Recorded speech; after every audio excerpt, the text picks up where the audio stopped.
This is WGRG 100.5 FM, where we meet the absolute minimum FCC broadcasting standards. It's time to hang on and brace yourself for a community radio program that's frankly indescribable. Let's talk Geneseo. Two guys with nothing better to do on a Friday morning but to talk about our community.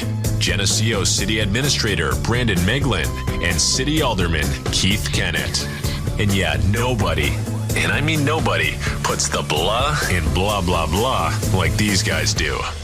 And let the blah begin here on this Friday morning on Let's Talk Geneseo. Keith Kennett along with Brandon Meglin on this typical February morning here. 21 degrees outside, a little cloudy. Looks like it's going to be upper 20s today. Of course, Justin will be here pretty sure Justin will be here after our program concludes to give all the official weather information. But we are back. And, just slide down your driveway a couple mornings ago? There is, actually, did a little bit. Yeah. Did a little bit. And as I was driving slowly, leaving the subdivision, they had a late start for school. And there was a brave young lad on his bike. Doing his best right up until, kind of took a face plant. That is brave. On it. But went to render aid. He was okay and stuff. But, pretty slick out there. But not this morning. Roads are fine. There's a nice heavy layer of salt in most places. So so all is good. We're a little ice sensitive after the whole Christmas walk thing. Right. Yeah. Right. Yeah. So, they got out nice and early that morning, and I think the streets were in pretty good shape. But driveway's a different story if you didn't take it upon yourself to salt. Had the young man taken the streets, he would have been okay. But sticking to the sidewalks and broke a little bad. But nothing broke in. He was fine. Didn't need to utilize the services of our fine hospital in our community. Got up, shook it off, and then walked from there on out. So anyway, that's thank you for going down that little road with us here. But again, Brandon, always good to see you. And a couple of guests this morning. We'll turn it over to you. Yeah, so we're kind of continuing from last week. This is like a Hammond Henry series now, 2 weeks in a row where we're talking new things at Hammond Henry Hospital, new additions to the team there and things going on at our local hospital. So this morning we welcome Dr. James Shire and Katie Orwig from Hammond Henry Hospital to talk to us about some new things happening there. So welcome, guys. Thank you. Yeah. So Doc, we'll start with you. Last week we had the new chiropractor addition to Hammond Henry, and he was a fun guest to have in with us. And this morning, Dr. Schreier is a new surgeon addition to the hospital. What, around November you started there? Mid-November I started. Okay. And so, like all first-time guests, we like to kind of dig in on what brought you to Geneseo here, what brought you to Hammond Henry, and a little bit about your background, if you could fill us in. Oh, that's a big dude there. So, I'm a Midwesterner by birth. I grew up in Central Iowa, went to school at Iowa City, spent most of my years there, did my undergrad and residency there, and then did private practice for a while in the Quad Cities, and eventually, about 3 years ago, stopped doing that, did a little traveling for a while, doing some locums work, and really kind of enjoyed the rural healthcare setting and kind of what that brings with patients and the individuals, working in that arena. And then eventually decided to kind of plant my feet out here and kind of make it more of a permanent sort of deal. Nice. So, we got into this last week a little bit, but as you were exploring the medical profession, what took you down the surgical specialty route, and what kind of things do you specialize in at Hammond Henry? Kind of the medicine in general. I kind of was attracted to it as a kid. I had a heart defect and a little murmur, and I was kind of around it a lot, and so it was kind of intriguing. And then kind of working through medical school, figuring out what made me excited, and I kind of liked the just kind of fixing it sort of mentality, and so you kind of take things apart and you put it back together, and then it all kind of hopefully works out at the end. So I like that gratification of it, and surgery kind of gives you a little bit of both. you do see some patients on a longer term basis, such as some of your cancer patients, and you'll see them. But some of the other things like an appendicitis, it'll be kind of a one and done. And you have a 16-year-old that comes in with belly pain, and you fix their appendix, and then they're back to school the next week and doing their thing, and kind of a quick hey, that was a little bump in the road, but they're all set. So there's a nice variety of it, and you do get some continuity of care, and you get some of the instant gratification. So it kind of becomes a nice balance. Mm-hmm.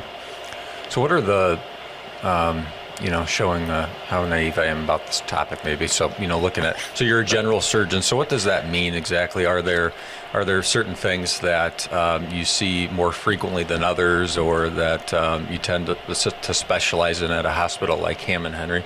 So, I think that the field of general surgery has changed a little bit since I started a short 25 years ago. But it's more kind of the way I was trained is a broad-based sort of thing, what they would call kind of a bread and butter. So if you come in with a little bump, I could take that off. If you come in with colon cancer, we could fix that. A breast cancer, we could fix that.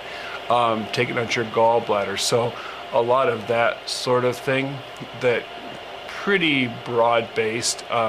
Back in the day, some of the general surgeons even did some orthopedic kind of thing, which that's not really done at this point. But so probably some of the top things we would do would be hernia operations, gallbladder operations, and kind of breast cancer and breast-related disease operations. And so that's also kind of evolved into some of the new laparoscopic or robotic sort of surgeries. And so, we've got a Da Vinci robot here that we can do a lot of a little more complex surgeries, just as you'd see on TV when they're peeling the grape with the robot. It gives you a little bit of advantage, a very looking in the room here, a very techie sort of opportunity to be able to take advantage of some of the great technology that's out there to help take care of patients.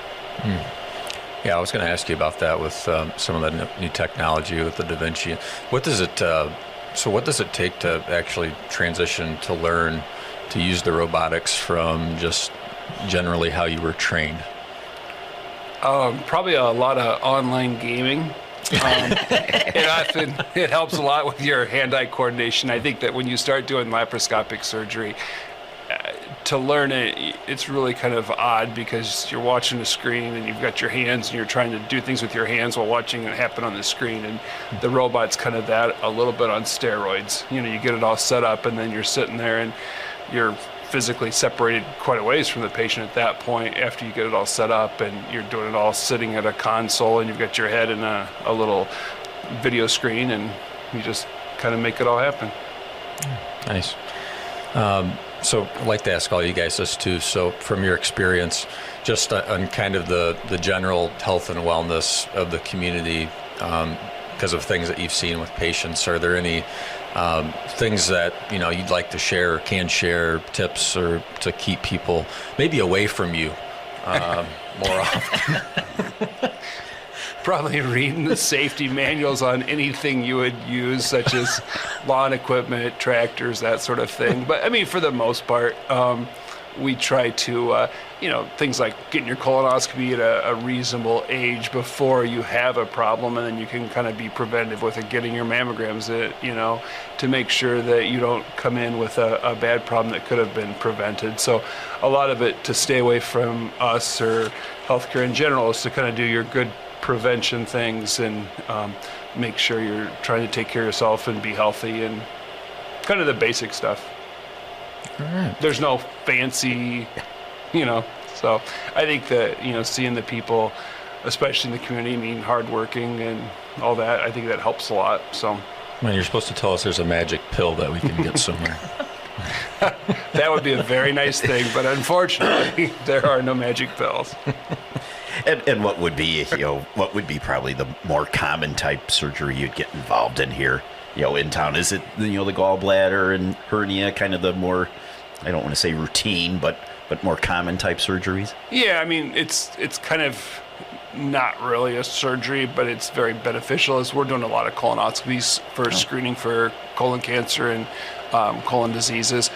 So also seeing quite a few hernias, and it's always kind of funny, especially around here with, the farmers and stuff, and this always has to be timed properly for the season. So we see a lot of folks with hernias, and they're like, "Oh, I can't fix it now because I've got to, get ready to plant, or I got to fix up the equipment." And so we try to thread the needle on that to kind of, get them back to work as soon as they want to. And I think that's one of the things that some of the newer technologies will help us do, is we can kind of turn and burn it a little bit for them to not have too much downtime, because there's a lot of people here that want to work into their 70s and 80s plus, and so we got to keep that going. And I know the hospital's made a big investment too in just having the, sometimes there can be a perception that, well, it's a smaller hospital. It may not have the latest technology and that sort of thing, but actually it's a pretty advanced surgery setup that we have here at Hammond Henry, to where, back in the day, a hernia surgery probably would involve a traditional incision or what have you, but a lot of it is being done laparoscopically. But I believe that's where they do this kind of small little holes, and you go in and do it, and it's it's still invasive, but a much less invasive than a traditional operation. Yeah, we'd call it minimally invasive, and so I think you look at it, it's interesting when you talk to the 80-year-old that had a hernia repair 30 years ago. Like, I was in the hospital for 3 days, and this literally, you're in the hospital for a matter of hours, and then kind of turn you loose on your activities very quickly afterwards. And I usually, with a minimally invasive hernia repair, you could probably go back to your usual activities within a week or so. And a lot of it depends on what you do. And if you're in a situation where you're retired and want to go have fun, and just go do it. I mean, don't hold yourself back, and do it however you'd like to do it to recover. All right. Well, thank you, Dr. Schreier. Yeah, thanks for having me on. Absolutely. Yeah, appreciate you being in here. And it's, again, another great resource that we have in town. Now, last week with Dr. and help me, Brandon. Owen McConnell. Yes. Dr. McConnell, of course, Nailed it. being chiropractic. So we laid Brandon out on the table. He did some of those neck things and what have you. I have a pocket knife. If Brandon has any appendix issues or something, feel free to. Yeah, probably got a hernia in there somewhere. Yeah. right? Somewhere. Let's just see what's in there. We can wing it. Yeah. Keep digging. But appreciate you coming in, though, and sharing all that information. And it's great to have you here as part of the community and providing that service. It's really important. Thanks. It's good to be here. All right, Katie. Am I up? How are you? Did I show up to the right spot? Am I here today? I think so. Oh, good. You dress nicer than the rest of us. but- Well, Yeah. Camera ready. Katie wins. Can you It's zoom my the favorite thing camera to do is just to wear on Katie? dresses. It'll just be Katie. For the record, she never warned me, so I did it. Yeah. It's fun. I'll probably get payback for that sometime. It's a casual show. So, Katie, what else is going on at Hammond Henry that you Yeah. can fill us in on as far as upcoming community events and things that folks should know about? Yeah, so we have a number of events coming up through both the foundation and the hospital. Through the foundation, we have an estate planning next Friday, Valentine's Day, February 14th at noon. We just have a few more spots open for that. We do have to limit the amount of people just for the space in the room. But we have Attorney Ben Young will be there to present on estate planning. That is located in the conference room at the hospital, and you can make any of these items that I'm talking about. You can make reservations at the foundation by the number 309-944-9112. And I'll go through the rest of them, and I'll repeat that number one more time. We also have the Women's Health series that we do regularly through with the Geneseo Community Center. We'll have another talk there on February 27th, which is a Thursday, and we have Alyssa Lakin joining us. She's a physician assistant with Core Dermatology, so she'll be speaking about skin conditions and skin care, especially as we age. So we're looking forward to having her there. She's actually the gal I see for my dermatology, and she's just very vibrant and engaging, so I'm excited for her to be here in the community and share her notes on those things. We always have a lunch at those events, and it is $12. You can join us without the lunch as well. Just come. But if you would like to join us for the lunch, we do need to know by February 20th if you would like to join us. And in addition to that, we have a men's health series, of course, too, and we have one of those coming up on March 5th.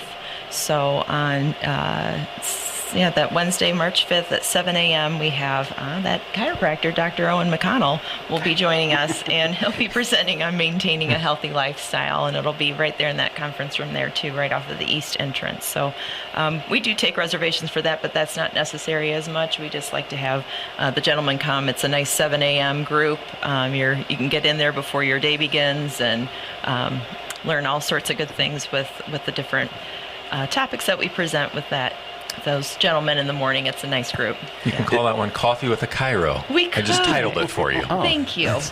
Yes. Little bit harder getting the men to participate in these things than the women, or not necessarily? You're right. And I can't believe that, but Shocking. it is shocking. We have our women's, they come out. Those women, they show up. We have between 60 and 80 come to those presentations. It's a nice lunch. You get out, you see your friends, and then the men, we might have 10. So it is noticeable, the difference, but also they're always good information, and I always feel that the people that come feel like they are getting something out of those talks. So we're glad that we can provide those. And then one last community event, kind of on the education side that's coming up. The Geneseo Community Center partners with the hospital on a monthly basis also to provide a program at the community center. And on March 13th, that Thursday, there will be a program on safety in honor of National Patient Safety Awareness Week. Did you even know there was such a thing? Wow. So the topics will include ID theft, phone and email scams, slips, trips, and falls, home safety, and medication with disposal safety of those things too, and keeping them locked up from those little fingers that might be visiting and might be unexpected, with your grandkids coming or whoever, to keep those things up and away. So the program for that begins at noon and will include a free lunch. So that's even better. So nice. Yeah. And we touched on it last week too, Katie, with Owen. But so the hospital has a new interim CEO. Is there anything else you can inform us about on that, or what is there a process going on for a permanent search still, or what's going on there? Yeah. So community. Old friend Brad Solberg will be returning, as many people know that already, and the hospital's excited for his rejoining of the organization, if you will. He was here for 13 years and knows us well, knows the community well, and he will begin February 12th. And that is the thing. He is an interim, so it is trying to just kind of get us through to that next person.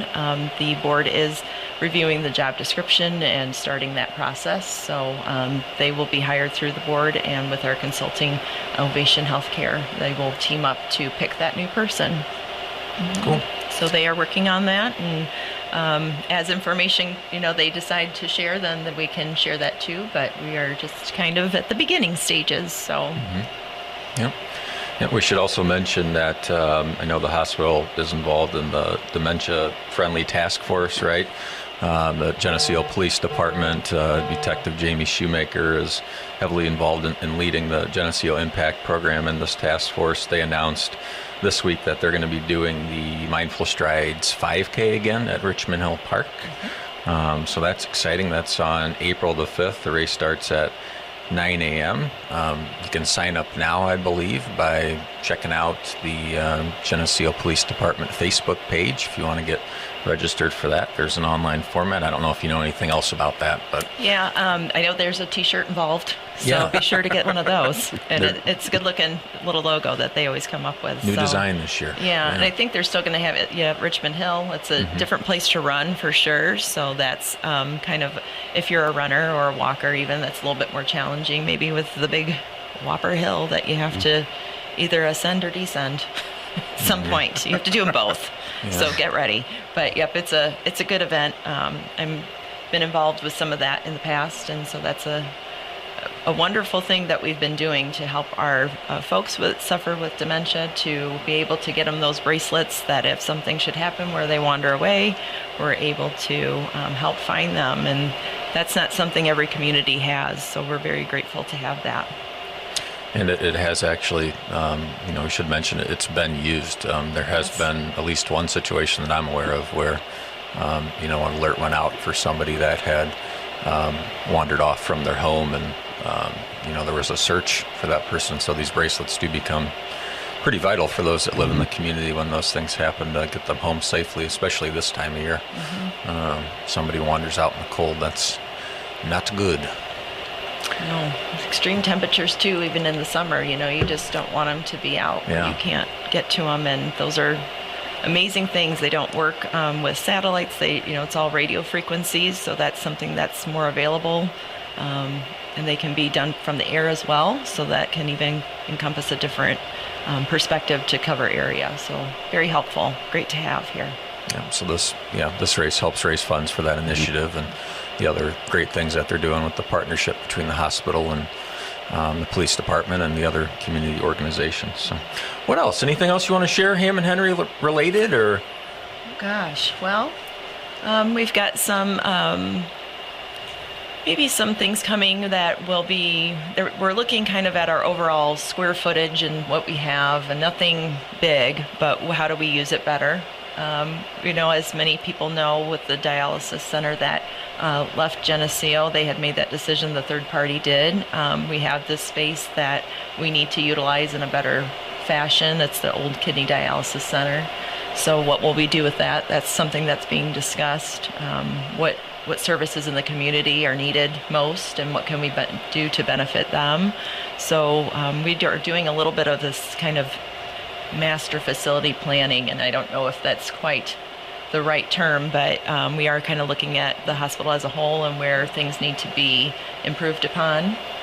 As our new leadership comes in, some of those things are, we know we got to do them, but we also have to wait for some leadership too. So a little bit of that. So we know those things are coming. I'm just not sure.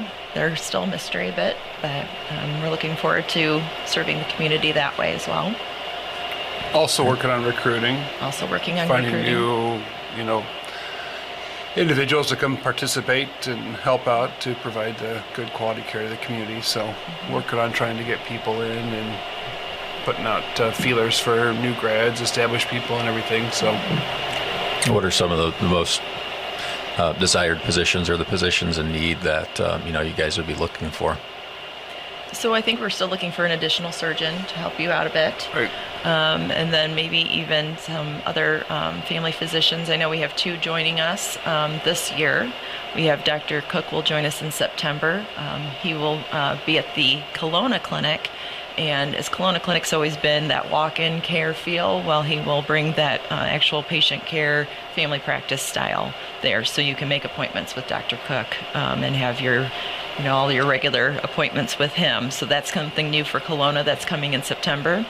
And then we have Dr. Marshall, I believe. It's an M. Yeah. We have a doctor coming. We have Dr. M coming. Yeah. And he's going to be joining us in the Geneseo Clinic in September. So we're excited for those 2. A lot of it's hard to go wrong with primary care because it's important to have that out there for people to be able to get. Yeah.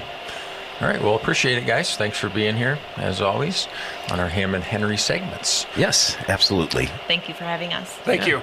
Absolutely. A couple other things, Keith, did want to mention that the city has put out the 2025 ice cream social sign-up schedule / ability to reserve the city park for those events for nonprofits, which will come up, starting this summer. Those schedules are out there. That's usually a hot commodity for nonprofits and the people that take advantage of doing those in the park to raise funds.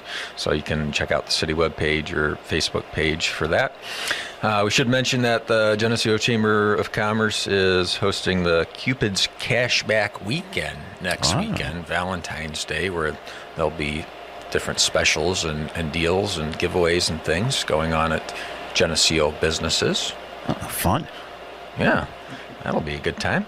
And then, of course, the Geneseo Fire Department Pancake Breakfast, which is always a popular event this time of year. That'll be this Sunday from 7 a.m. to noon.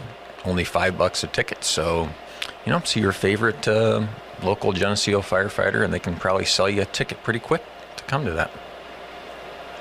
All good. That's all I got. We got a council meeting coming up on Tuesday, so I'll be scurrying back to City Hall after this to get the agenda ready for that. Yeah, and we're going to have a special thing near the beginning of the meeting, but I think most everybody knows that longtime museum curator and just longtime all things museum person, Angie Snook, recently retired. Over 40 years of dedication to the museum, and we're going to have a special mayoral proclamation at the beginning of the meeting to recognize that. So if you want to come and support Angie, and the good thing is we do it at the start of the meeting, so you can just book on out after that, unless you want to stay and enjoy an exciting city council meeting. Yeah, plenty of seats available. We're always happy to have you there. So, anyway, so just be aware of that. And one thing, too, I guess, we touched on it here, too, but the police department and the focus on dementia and the protocols and training and stuff that we've put into place on that. But do want to give a shout out to Officer Shoemaker. I think Officer Weiser was involved, maybe Officer Sullivan, but had the opportunity to see them actually providing those services firsthand yesterday. We were having lunch with the grandson at a local eatery. We had a patron that just was struggling with some issues unexpectedly.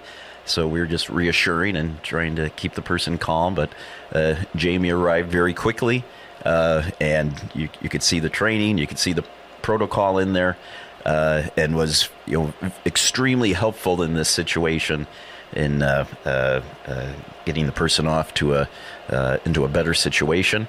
But I do have to say, so good job, police department. Good job, everybody that makes that happen, because it does seem there's just more and more of that. And if you have the training to kind of early on get involved and keep things from maybe spiraling in a negative direction, I mean, that's just really positive. But it was really impressive to see just how they handled that situation and took care of it, and took someone that was obviously just in duress because of the confusion, not knowing what's going on, but also in that, and I'm sure Katie knows and Doctor knows and stuff too, that that's just one aspect of it. You everything may seem fine, you're just having lunch and eating, and all of a sudden you don't know where you are, and how terrifying that can be if you're in that situation.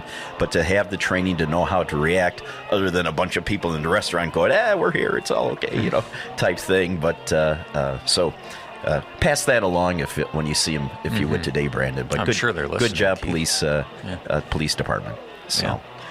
Yeah. Another reason we're fortunate here in Geneseo to have, and really through grant programs and donor funding and things, to have the resources and trained officers in mental health and these dementia initiatives too, is pretty unique for a police department to have that kind of focus and those resources, but is proving to be pretty vitally important in a lot of situations out here. So, yeah.